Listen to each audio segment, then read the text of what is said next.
once told, if you love a place, it's the people who are responsible.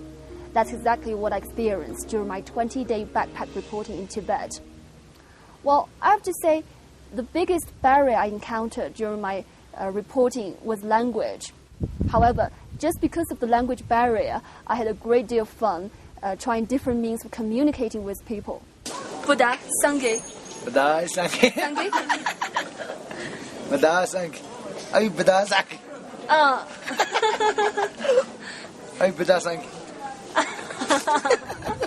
Surprisingly, my braces helped me a lot. Sometimes even before I try to start a conversation or walk to people, people will come to me first, pointing at my braces very curiously but extremely friendly. That's how I made a friend with a monk near where I stayed. He treated me with butter tea and candies. So we talked about my braces and the housing prices in Beijing and the temple's history, and then to the US President Barack Obama. My camera was also a great helper. Whenever I was shooting, I would be surrounded by many people, and I would always show them the footages that I just shot or the photos I just took, and they would give me a thumb up and a huge smile. And sometimes they would even request I take a photo of them. When I needed proper translation, the kind waitresses at my hotel helped me a lot, and even strangers on streets. And I remember one day I encountered a Buddhist believer during his pilgrimage. I wanted to ask him some questions, so I shouted on the streets, "Can somebody help me translate, please?" And I immediately had 2 volunteers. 那您能帮我问一下，就是他在朝拜的时候，他心里在想什么？ Ay, Buddha, Sangye. Ah. Control sorba dia pura ba. Control sorba dia pura set.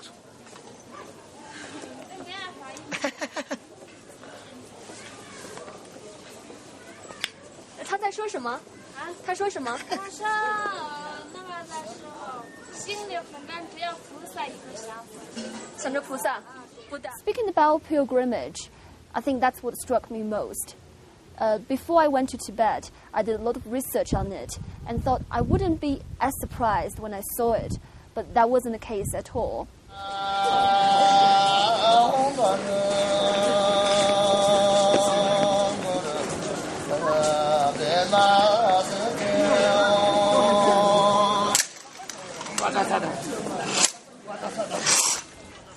I remember one day I randomly met 3 Buddhist believers during their pilgrimage, and they told me that they started their prayer since 4 a.m.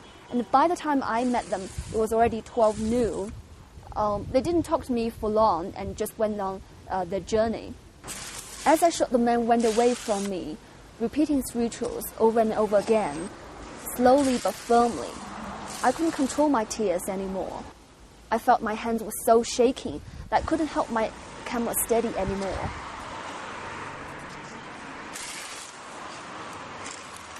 At that second, I was struck by one word, faith. Well, as somebody who was brought up in a non-religious family, I've always been trying very hard to understand what faith is really about. When I was at graduate school, my professor once asked us the differences between a leap of faith and a leap of darkness. I think I probably have an incomplete answer now. For me, faith may be something you do without a purpose. You don't even hope for a result.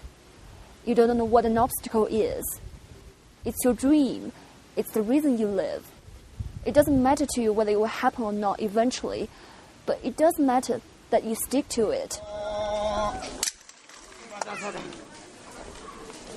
It may be somebody we love or a dream we pursue.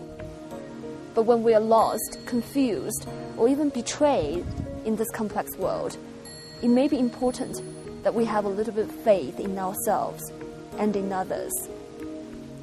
I think that's my 20 days in Tibet.